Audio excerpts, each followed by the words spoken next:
ನಮಸ್ತೆ ಸ್ನೇಹಿತರೆ, ನಾನು ಜಯಪ್ರಭಾ. ನಾನು ಹೀಲರ್ ಹಾಗೆ NLP ಪ್ರಾಕ್ಟೀಷನರ್. ನಿಮಗೆಲ್ಲರಿಗೂ ಟ್ರಾನ್ಸ್ಕ್ವಿಲ್ ಟಚ್ ಕನ್ನಡ ಯೂಟ್ಯೂಬ್ ಚಾನೆಲ್ಗೆ ಸ್ವಾಗತ. ಮನಿ ಮ್ಯಾನಿಫೆಸ್ಟೇಷನ್ ಚಾಲೆಂಜ್ ಡೇ 3 ನ ಚಾಲೆಂಜ್ ಏನು ಅಂತ ನೋಡೋಣ. ಅದಕ್ಕಿಂತ ಮೊದಲು ಯಾರೆಲ್ಲ ಫಸ್ಟ್ ಟೈಮ್ ನನ್ನ ವಿಡಿಯೋ ನೋಡ್ತಾ ಇದ್ದೀರಾ, ಲೈಕ್ ಮಾಡಿ, ಶೇರ್ ಮಾಡಿ, ಸಬ್ಸ್ಕ್ರೈಬ್ ಮಾಡಿ. ನಿಮ್ಮ ಹತ್ರ ಹಣ ಬರ್ಬೇಕು, ನಿಮಗೂ ಲಕ್ಷ್ಮಿ ಒಲಿಬೇಕು ಅಂದ್ರೆ ನಿಮ್ಮಲ್ಲಿ ನೀವು ಕೆಲವೊಂದು ಚೇಂಜಸ್ ನ ಮಾಡ್ಕೋಬೇಕು. ಅದರಲ್ಲಿ ಮೊದಲನೇದಾಗಿ ನೀವು ಯಾರ ಕೈಯಿಂದಾದ್ರೂ ಏನೇ ತಗೊಂಡ್ರು ಫ್ರೀ ಆಗಿ ತಗೊಳಕ್ಕೆ ಹೋಗ್ಬೇಡಿ. ಯಾವತ್ತೂ ಕೂಡ ಯಾರಿಂದ ಕೂಡ ಫ್ರೀ ಆಗಿ ಏನು ಎಕ್ಸ್ಪೆಕ್ಟೇಷನ್ ಇಟ್ಕೋಬೇಡಿ. ಯಾರಾದ್ರೂ ನಿಮ್ಗೆ ಒಂದು ಹೊತ್ತು ಊಟ ಕೊಡ್ಸಿದ್ರೆ ಹೋಟ್ಲಿಗೆ ಹೋಗಿ ನೀವು ಅಟ್ಲೀಸ್ಟ್ ಅವರಿಗೆ ಒಂದು ಟೀ ಕಾಫಿ ಆದ್ರೂ ತೆಗೆದುಕೊಡಿ. ಇನ್ನು ಹೆಚ್ಚಿನವರಿಗೆ ದೇವಸ್ಥಾನಗಳಲ್ಲಿ ಊಟ ಕೊಡ್ತಾ ಇದ್ರೆ ಅನ್ನ ಪ್ರಸಾದ ಅಂತ ಹೋಗುವ ಅಭ್ಯಾಸ ಇರುತ್ತೆ. ಅನ್ನ ಪ್ರಸಾದ ಹೋಗ್ಬೇಡಿ ಅಂತ ಖಂಡಿತ ನಾನು ಹೇಳಲ್ಲ, ಹೋಗಿ. ಆದ್ರೂ ನೀವು ಅನ್ನ ಪ್ರಸಾದಕ್ಕೆ ಹೋಗುವಾಗ ದೇವಸ್ಥಾನಕ್ಕೆ ಏನಾದ್ರೂ ನಿಮ್ಮ ಕೈಯಲ್ಲಾದಷ್ಟು ಕಾಣಿಕೆನ ಹಾಕಿ. ಇದು ಒಂಥರ ಎನರ್ಜಿ ಎಕ್ಸ್ಚೇಂಜ್ ಅಂತಾನೆ ಹೇಳ್ಬೋದು.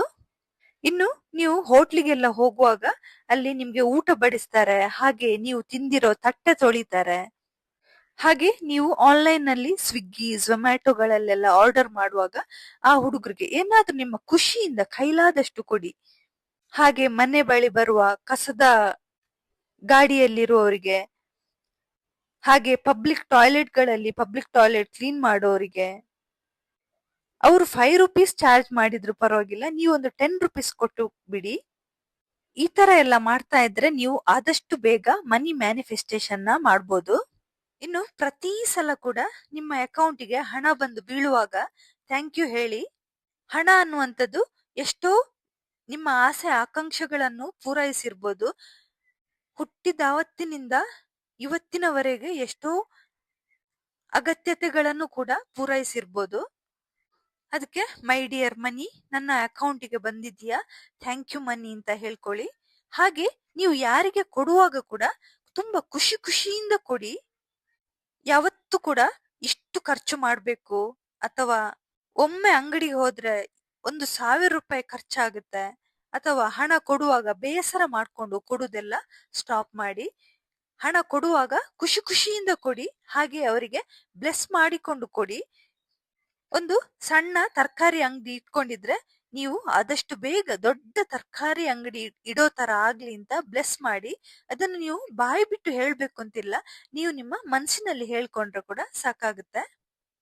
ಈ ತರ ಎಲ್ಲರಿಗೆ ಬ್ಲೆಸ್ಸಿಂಗ್ ಮಾಡ್ಕೊಂಡು ಗ್ರಾಟಿಟ್ಯೂಡ್ ಹೇಳ್ಕೊಂಡು ಇರೋದ್ರಿಂದ ಕೂಡ ನಿಮ್ಮ ಮನಿ ಮ್ಯಾನಿಫೆಸ್ಟೇಷನ್ ಬೇಗ ಆಗುತ್ತೆ.